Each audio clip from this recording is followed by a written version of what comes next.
நீங்க உலகத்துல மனைவி, குழந்தைங்க, தொழில் எல்லாத்தையும் ஜட்ஜ் பண்ணிடலாம். ஜட்ஜ் பண்ண முடியாதது கடவுள், பிரபஞ்சம், குரு. இதை ஜட்ஜ் பண்ணவே முடியாது. நேற்று இருந்தவன் இன்று இருக்க மாட்டான். நேற்று இருந்தவன் இன்று புதுப்பிக்கப்படுவான். இன்று இருக்கிறவன் நாளை புதுப்பிக்கப்படுவான். இப்ப எனக்கு தெரிஞ்சிட்டு தான் நான் பேசுறேன்ல, எனக்கு தெரிஞ்சிட்டு தான் நான் எழுதுறேன்ல, இது ஆல்ரெடி வான்வெளியில பரப்பப்பட்டிருக்கு. தியானம்னா என்னன்னு தெரியாது, சும்மா சாதாரண ஒருத்தர். ஆனா அவர் போய் வந்து உட்கார்ந்தாரு, அவருக்குள்ள அந்த காற்று போய் அப்படியே போய் ஒரு இடத்துல செட்டில் ஆச்சு. அப்ப இதுக்கான மெயின் ரீசன் குரு கிடையாது, அந்த காலம், அந்த டைம்.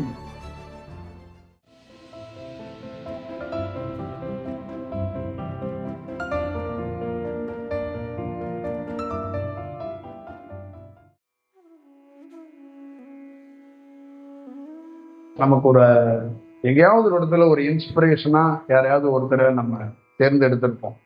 யாராவது ஒருத்தர் இருந்திருப்பார் கண்டிப்பா. ஒவ்வொருத்தரோட இங்க உட்காந்துருக்கவங்க லைஃப்ல ஒவ்வொருத்தரும் இருப்பாங்க. அதே மாதிரி நம்மளுடைய லைஃப்ல ஒவ்வொரு காலகட்டத்திலையும் நிரந்தரமா 2 பேர் ஒருத்தர் இருப்பாங்க. ஆனா ஒவ்வொரு காலகட்டத்திலையும் நமக்கு அந்த காலகட்டத்துல ஸ்டாரா இருக்கிறவங்க, அந்த காலகட்டத்துல யாரோ ஒருத்தர் நமக்கு இன்ஸ்பிரேஷனா வந்துகிட்டே இருப்பாங்க. அப்படிதான் சில குருவும் அந்தந்த காலகட்டத்துக்குள்ள நம்ம தொன்மையான பாரம்பரிய காலகட்டத்திலேருந்து நிறைய குருவை நம்ம ஃபாலோ பண்ணாலும், ப்ரெசண்ட்ல எங்கேயாவது மொழி தெரியாத கேரளா மாதிரியோ, நார்த்து மாதிரியோ, வெளிநாடுகள்லையோ யாராவது ஒருத்தர் ஒரு ஒரு ரைட்டிங்லையோ ஒரு உரையோ நிகழ்த்தும் போது நமக்கு ரொம்ப ஒரு இன்ஸ்பயர் ஆயிடுச்சுன்னா, அவங்கள ஃபாலோ பண்றது, அவங்ககிட்டேருந்து சில விஷயத்த நம்ம கேட்டு தெரிஞ்சுக்கிறது, அவங்க கூட பயணிக்கணுங்கிறதுல நம்ம உறுதியா இருப்போம். அதை நம்ம பார்த்துருப்போம். அது எல்லாருக்கும் இருக்கிறது தான். அது ஒரு நல்ல விஷயம்தான். அதுல இருந்து எந்த தவறும் நம்ம சொல்லல. அப்ப எல்லாருக்குள்ளயும் என்னென்ன மாதிரி விஷயம் இருக்குன்னா, ஒரு ஏழை பணக்காரங்கிறத தாண்டி ஒரு புதுமையான விஷயம், அதே நேரத்துல நமக்கு தெரியாத விஷயம், அதே நேரத்துல நம்மளை ஆசுவாசப்படுத்துற மாதிரி சில விஷயங்கள் எங்க கிடைக்குதோ அதை பெற்றுக்கணும், அதை கண்காணிக்கணுங்கிறதுல மனிதர்கள் உறுதியா இருக்கிறாங்க. அதுவும் வரவேற்கத்தக்கது. அப்ப ஒவ்வொரு தனி மனிதன்கிட்டையும் அவன் எப்படி அவனுடைய பணி இருந்தாலும் எது இருந்தாலும் ஏதோ ஒரு நல்ல விஷயத்த அவனே அறியாம அவன் தேடுறான் அப்படிங்கிறது தவிர்க்க முடியாத ஒண்ணு. இப்ப இங்க இருக்கிற ஒவ்வொரு ஆணுகிட்டையும் ஒவ்வொரு பெண்ணுகிட்டையும் இங்க வந்திருக்கிறது வெகு சில பேர் தான் ஆசீர்வாதம், குருவை பார்க்கணும் அப்படின்னு இருப்பாங்க. ஆனா எனக்கு தெரிஞ்சு ஒரு 60-70 பேர் தேடுதல், ஒரு ஒரு ஒரு ஒரு அவங்களுடைய வியூல இருந்து நான் ஏதோ இன்னும் அடுத்த இடத்துக்கு போகணும், நான் ஏதாவது தெரிஞ்சுக்கணும், நான் இன்னும் பெட்டர்மெண்ட் ஆகணும், இல்ல நான் ஒண்ணு தெரிஞ்சிருக்கேன்ல அதை சரிதானா, அது சரியாதான் போறேனா, சரியான பாதை தானா அப்படிங்கிறதும், அப்புறம் நான் இந்த உலகத்தை பார்க்கிறேன், நான் ஒண்ணு வாழ்றேன்ல, நீங்க இந்த உலகத்தை பார்க்குறீங்க, வாழ்றீங்களா, உங்க வியூக்கும் என்னோட வியூக்கும் எப்படி இருக்கு, அந்த மாதிரி ஒரு ஒப்பீடல், ஒரு புரிதலை ஏற்படுத்திக்கிறதுக்கு ஒரு 60-70 பேர் மக்கள்கிட்ட அது ஒரு பெரிய பிரதானமா அது தீக்கமா இருக்கு. அப்ப இது ஒரு மிகப்பெரிய ஆரோக்கியமான ஒரு நல்ல சூழல் தான். அப்போ ஒரு பறந்து விரிந்த இந்த இந்த வெட்ட வெளியில நீங்க இவர் தான் உங்களுக்கான குரு, இவர் தான் உங்களுக்கான வடிவம் அப்படிங்கிறது இல்லை, இதுதான் உங்களுக்கான புத்தகம் அப்படின்னு இல்லை. நீங்க நிறைய சாய்ஸ் இருக்கு, நிறைய வடிவம் இருக்கு, அதை நீங்க பார்க்கலாம். அதோட நீங்க பயணிக்கிறதுக்கு நிறைய சூழல்களும் நிறைய வடிவங்கள் இருக்கு. ஆனா அதுக்குள்ள இருந்து உங்களுக்குள்ள எது உள்ள போய் அது ஒரு பெரிய வேலையை செய்ய போகுது அப்படிங்கிறது ரொம்ப முக்கியமான வடிவமா இருக்கு. அப்ப இங்க இருக்கிற எல்லாமே இருக்கு, அதை நம்ம ஃபாலோ பண்றோம், பின்பற்றோம். ஆனா உங்களுக்குள்ள இருந்து அது என்னைக்கு நிகழ்கிறதோ அது அன்னைக்கு தான் அதை பத்தி அது ஒரு முழுமையான ஒரு வடிவமா அது மாற தொடங்கும் அப்படிங்கிறது தான். இப்ப உலகம் முழுக்க தியானம் உரைகள் எல்லாம் இருக்கப்பட்டுச்சு. அப்ப இது எல்லாமே எனக்கும் தெரியும், இது எல்லாத்தையும் நானும் பார்த்திருக்கிறேன், கேள்விப்பட்டிருக்கிறேன். அப்ப எனக்குள்ள தியானம் வந்த போது அந்த புரிதல் வேறையா மாறுச்சு. அப்ப எனக்குள்ளே தியானம் அது தக்க வைக்கப்படும் போது, அதுக்குள்ள இருக்கும்போது என்னுடைய வாழ்க்கையில மறக்க முடியாத அனுபவம் என்னன்னு கேட்டீங்கன்னா, நான் யோசிச்சிருந்தது எல்லாமே ஒண்ணுமே இல்லை அப்படிங்கறது தெரிஞ்சுக்கிட்டேன். நான் ஒரு ஐடியாவா வச்சிருந்தேன்ல, விவேகானந்தர்னா இப்படிதான், ராமகிருஷ்ணர்னா இப்படிதான், கடவுள்னா இப்படிதான், சிவன் இப்படி, பார்வதி இப்படி, கிருஷ்ணன் இப்படி, விநாயகர் இப்படி, முருகன் இப்படி, காளி இப்படி, வாழை பரமேஸ்வரி இப்படி, மனோன்மணி இப்படி, இந்த கிருஷ்ண பரமாத்மா இப்படி, ராமன் இப்படி, லட்சுமணன் இப்படி, கத்தர் இப்படி, அல்லாஹ் இப்படி, இந்த மாதிரி ஒவ்வொரு விதத்துக்குள்ளேயும் எனக்குள்ள இருக்கிற தாட்டு. அப்ப பிரமிடு தியானம்னா இப்படி, நெற்றிக்கண் தியானம்னா இப்படி, குண்டலினி சக்தினா இப்படி, உள்ளுக்குள்ள இருக்கின்ற ஒவ்வொரு சூழல்களையும் மூச்சை கவனிக்கிறனா இப்படி இப்படி எனக்குள்ள இருந்து ஒரு தியானம் வந்ததுக்கு அப்புறம், வர்றதுக்கு முன்னாடி ஒரு ஒரு தாட் இருந்துச்சு, வந்ததுக்கு அப்புறம் ஒரு தாட் இருந்துச்சு, அது பயணிக்கும் போது ஒண்ணு இருந்துச்சு. ஆனா அதுக்குள்ள நிகழும் போது அது அடிப்படையா நான் ஒரு யூகிச்சு வச்சிருந்ததெல்லாம் அது ஒரு மாதிரி ஒரு காணல் நீர் மாதிரி அப்படியே அது ஆவியாகி போச்சு. அதுதான் எனக்குள்ள இருந்த ஆச்சரியம். என்னன்னா, தியானத்திலேருந்து எனக்கு என்ன கிடைச்சிச்சுன்னா, நான் நான் சேகரிச்சு வச்சிருந்தேன்ல மனித செயல்ல இருந்து, அதெல்லாம் ஆவியாக்கப்பட்டுச்சு. அதெல்லாம் ஒரு நீராவி தத்துவம் மாதிரி ஆவியானுச்சு. அப்ப எனக்குள்ள இருந்து ஒரு சிவனை இப்படித்தான் அப்படின்னு நான் ஒரு அறுதிட்டு வச்சிருந்தேன். அது அங்க உடைக்கப்படுது, அது அங்க ஆவியாக்கப்படுது. அங்க அங்க வேற ஒரு ஒரு ஒரு சூழல் நமக்குள்ள உருவாகும். இங்க வெளியில உருவானதை தான் நான் தூக்கி உள்ள வச்சுக்கிட்டேன். ஆனால் தியானத்துக்குள்ள ஒவ்வொரு நாளும் போகும்போது அது உள்ளுக்குள்ள இருந்து அந்த மாற்றம் நமக்குள்ள இருந்து வேற ஒரு வடிவத்தை அதை ஏற்படுத்தும். அந்த ஏற்படுத்துற தருணமும் அதுக்கு பார்க்குற அந்த அந்த விஷயம் ரொம்ப முக்கியம்னு நான் எல்லாருக்கிட்டையும் நான் சொல்லணும்னு நினைக்கிறேன். அப்ப உங்களுக்குள்ள இருந்து அந்த மாற்றம் நிகழப்படணும். அதுதான் ரொம்ப முக்கியம். ஒரு ஒரு தியானத்தோடைய அடிப்படை என்னன்னு கேட்டீங்கன்னா, நம்மளுடைய புரிதல், நம்மளுடைய ப்ராசஸ், நம்மளுடைய பணிகள், நம்மளுடைய எல்லா விஷயமும் நீங்க உலகத்துல மனைவி, குழந்தைங்க, தொழில் எல்லாத்தையும் ஜட்ஜ் பண்ணிடலாம். ஜட்ஜ் பண்ண முடியாதது கடவுள், பிரபஞ்சம், குரு. இதை ஜட்ஜ் பண்ணவே முடியாது. நீங்க எந்த வடிவத்துல வேணாலும் ஜட்ஜ் பண்ணி பாருங்களேன், அங்க நீங்க மிஸ் ஆயிருவீங்க. அது என்னன்னா, டெய்லியும் நீங்க பிரபஞ்சத்துக்கிட்ட ஒரு ஸ்டூடெண்டா இருக்க வேண்டிய ஒரு வாய்ப்பு வந்துகிட்டே இருக்கு. ஏன்னா இந்த தியானத்தை பொறுத்தளவுக்கு தினந்தோறும் ஒரு மனிதன் அப்டேட் ஆகுறான்னு அர்த்தம். நேற்று இருந்தவன் இன்று இருக்க மாட்டான், நேற்று இருந்தவன் இன்று புதுப்பிக்கப்படுவான், இன்று இருக்கிறவன் நாளை புதுப்பிக்கப்படுவான். அப்ப ஒரே பேட்டர்ன்ல ஒரே வடிவத்துக்குள்ள ஒருத்தர் இருக்க மாட்டான். இப்ப இந்த வடிவத்தை தான் எனக்குள்ள இருந்து என்ன உணர்ந்ததுன்னா, நேற்று இருந்த சுழற்சி இன்று காலமாக அதே மாதிரி சுழற்சியாக இல்லை. நேற்றும் ஒரு சுழற்சி காலமாக இருந்தது, இன்றும் ஒரு சுழற்சி காலமாக இருக்கிறது. ஆனால் நேற்றுடைய சுழற்சியில் என்னுடைய வடிவம் வேறையாக இருந்துச்சு, இன்னையோடைய சுழற்சியில வேறையாக. அப்ப திங்கள்ல இருந்து வெள்ளி வரைக்கும் இந்த காலம்னு சொல்லக்கூடிய சுழற்சியை ஒரு விதமா செயல்படுது. அப்ப சனி, ஞாயிறு அதுல ஒரு விதமா காலம் செயல்படுது.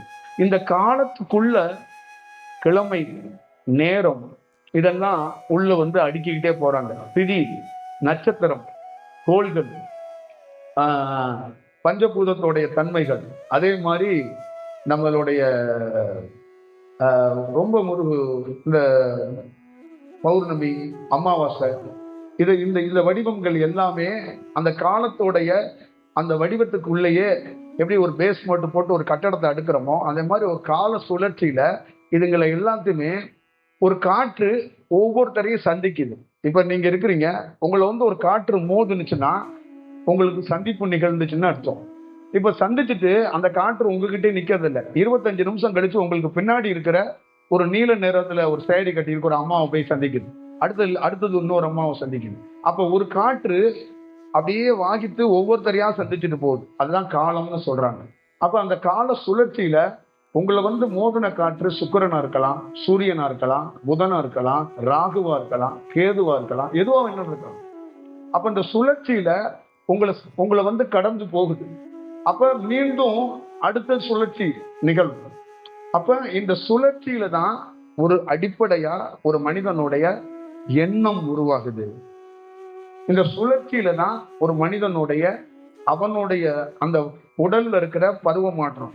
ஒரு குழந்தை வளருது, ஒரு குழந்தை வயதாகுது, ஒரு குழந்தை வளருது, இன்னொரு முதிர்ச்சி ஆகிறவர் கொஞ்சம் முதிர்ச்சி ஆகுது. அப்ப ஒரு குழந்தை தவறுது, ஒரு குழந்தை பிறக்குது. அப்ப இந்த பருவ மாற்றத்துக்கு முக்கியமான காரணம் நம்ம கிட்ட இருக்கிற உணவு, நம்ம கிட்ட இருக்கிற பழக்க வழக்கம் இல்ல. இந்த சுழற்சியில ஒரு குழந்தை ஒரு நாள் கொஞ்சம் ஒரு மாற்றத்தை சந்திக்குது. ஒரு குழந்தை இன்னொரு நாள் அதே குழந்தை பக்கத்துல இன்னொரு குழந்தை வேற ஒரு மாற்றத்தை சந்திக்குது.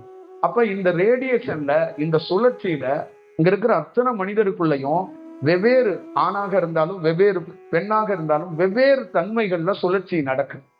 அப்ப ஒரே இந்த இந்த அமைப்புக்குள்ள இருந்தாலும் ஒரே தன்மை எல்லாருக்கும் கிடைக்கல.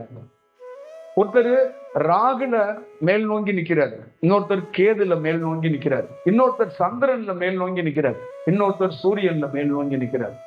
இப்படிதான். அப்ப இந்த பாகுபாடு அப்படின்னு சொல்றாங்கல்ல, இது பாகுபாடு இல்ல. இந்த இந்த மியூசிக்ல நோட்ஸ் எழுதுவாங்கல்ல, அந்த மாதிரி அப் டவுன் அப்படின்னு இந்த பிரேக் டவுன் மாதிரி அது ஏறுறது இறங்குறது ஏறுறது இறங்குறது இப்படி ஒரு செயல் நடந்துகிட்டே இருக்கு. இப்ப இந்த சுழற்சிக்குள்ளதான் ஒரு மனிதன் தன்னை மேன்மைப்படுத்திக்கிறதும் கீழே வச்சுக்கிறது. ஒரு மனிதனுடைய சிறந்த உரை வர்றதும் இந்த சுழற்சியில நடக்குது. ஒரு மனிதனுடைய சிறந்த உரை வீட்டுல இருக்கும்போது, தியானம் பண்ணும்போது அவனுக்குள்ள நல்ல தாட் இருக்கும், நல்ல வடிவம் இருக்கும்.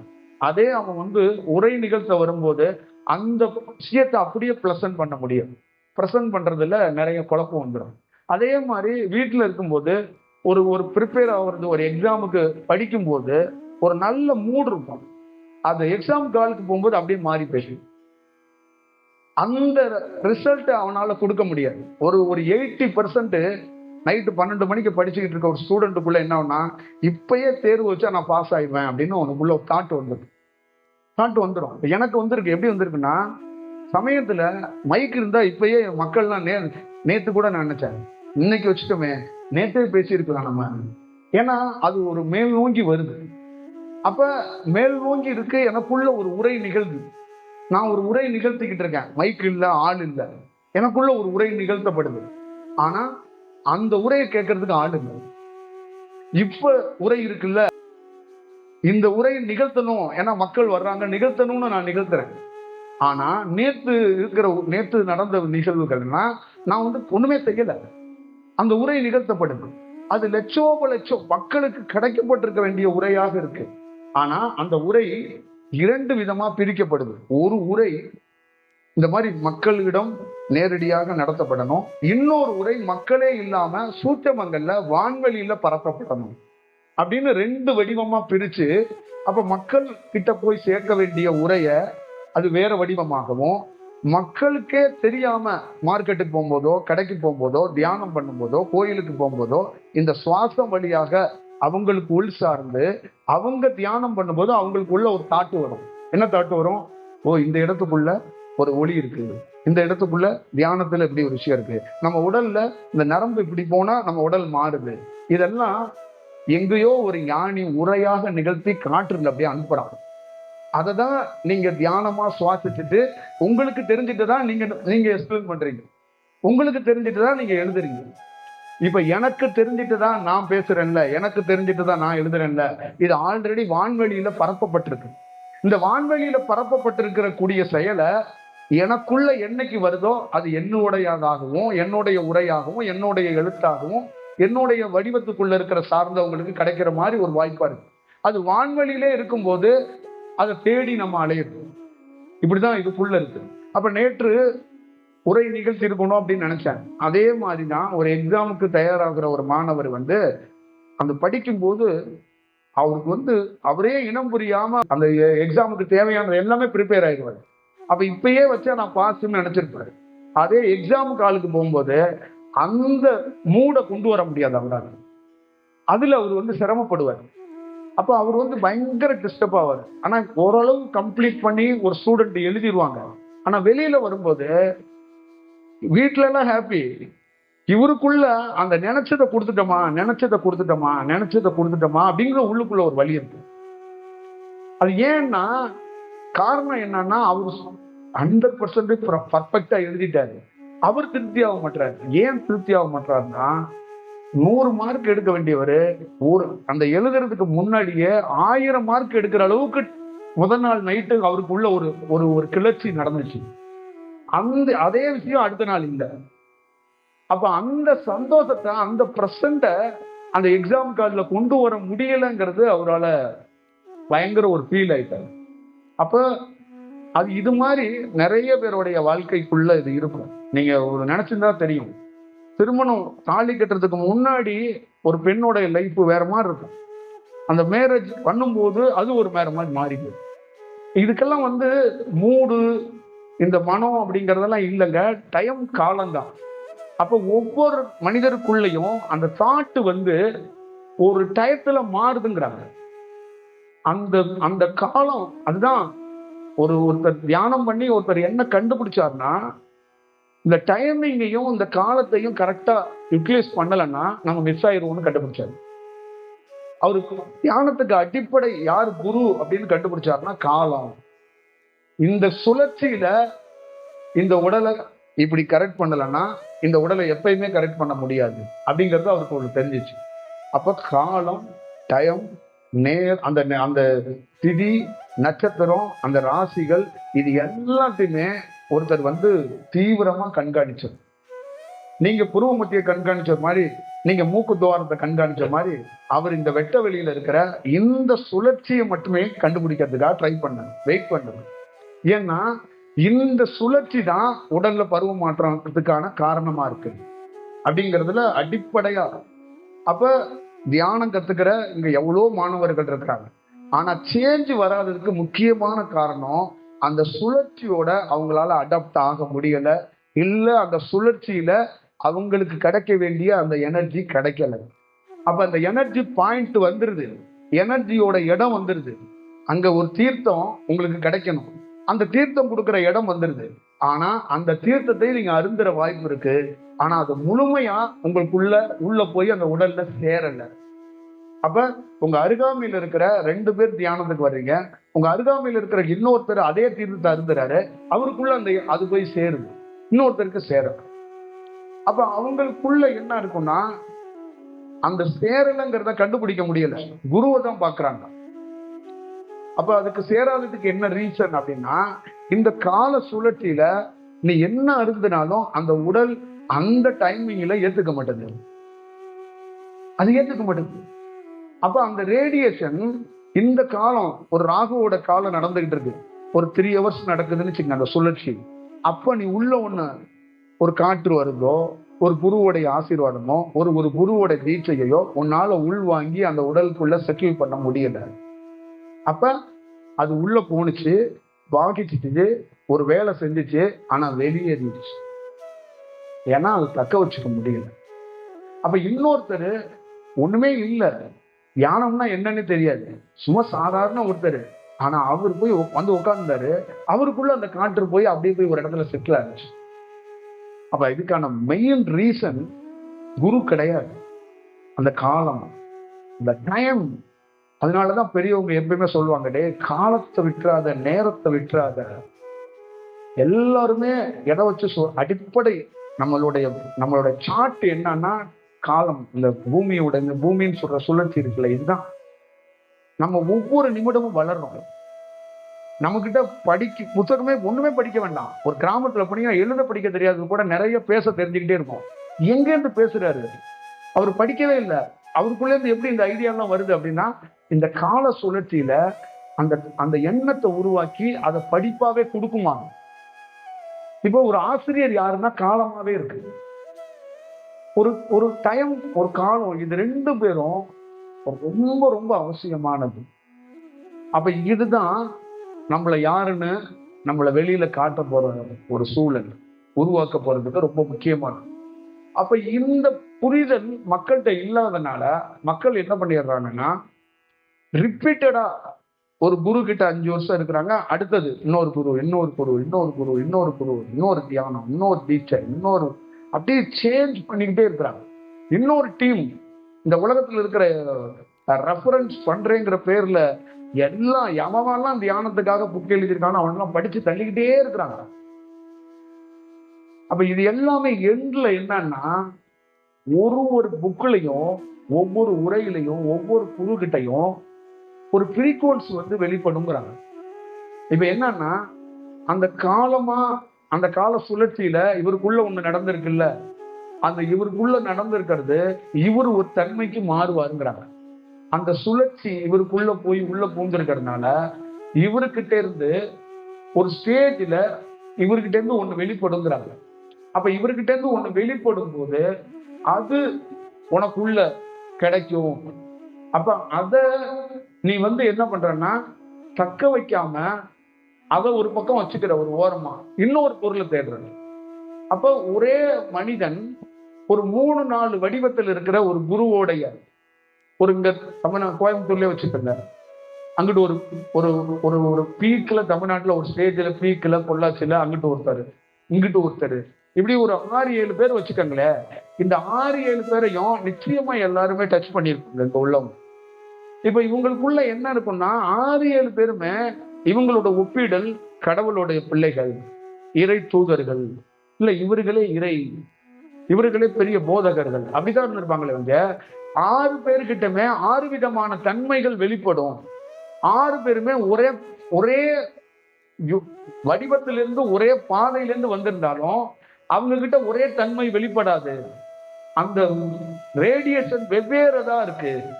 அப்ப அந்த சூழல்கள்ல அவங்க கிட்ட இருந்து கசிகிற அந்த காற்று, அந்த நீராகப்பட்டது வேற மாதிரி இருக்கு. கடல் திருச்செந்தூர், கன்னியாகுமரி, ராமேஸ்வரம் 3மே கடல் தான். அந்த 3 கடல்லையுமே 3 வேரியேஷன்.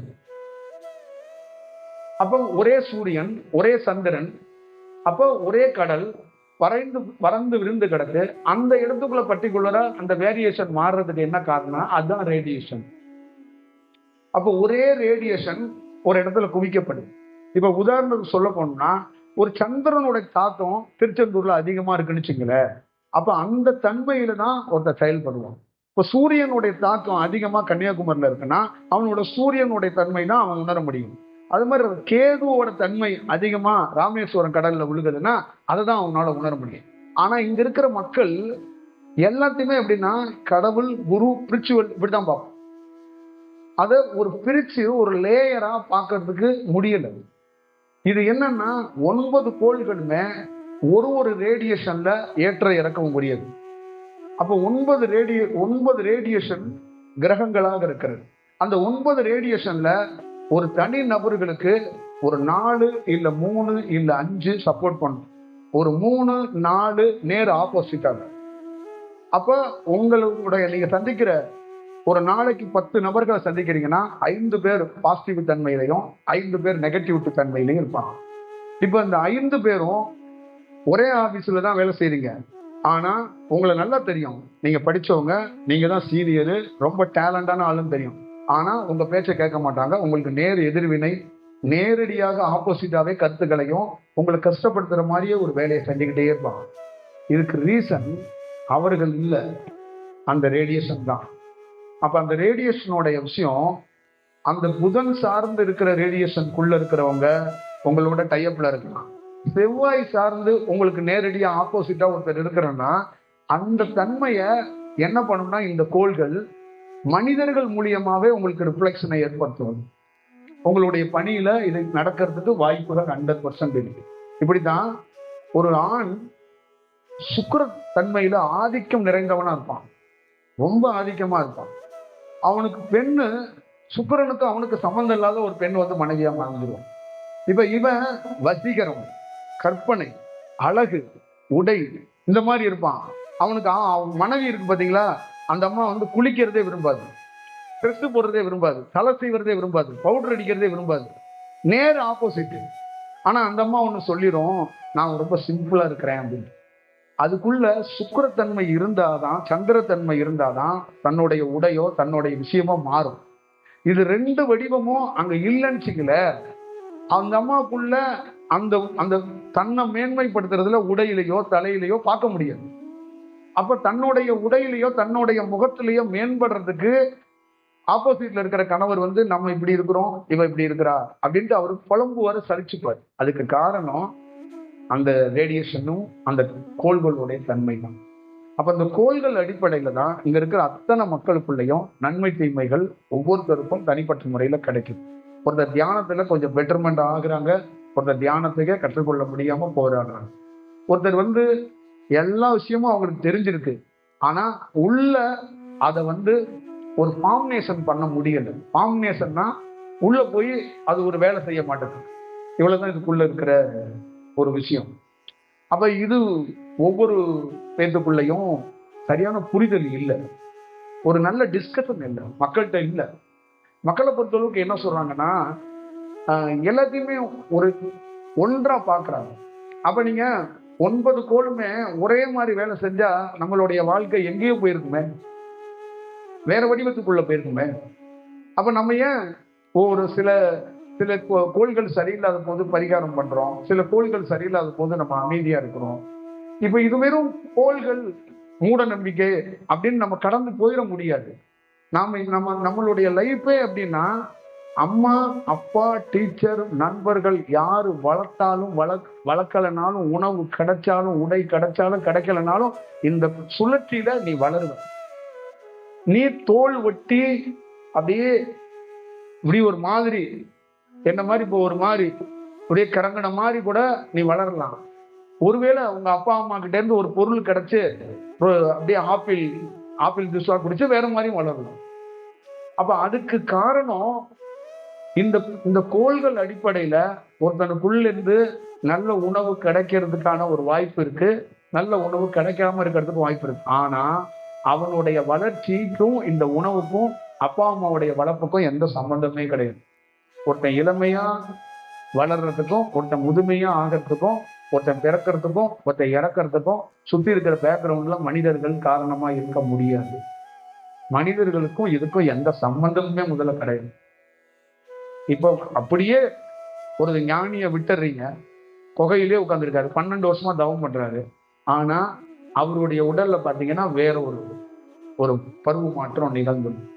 இதுதான் அதுக்குள்ள இருக்கிற விஷயம்.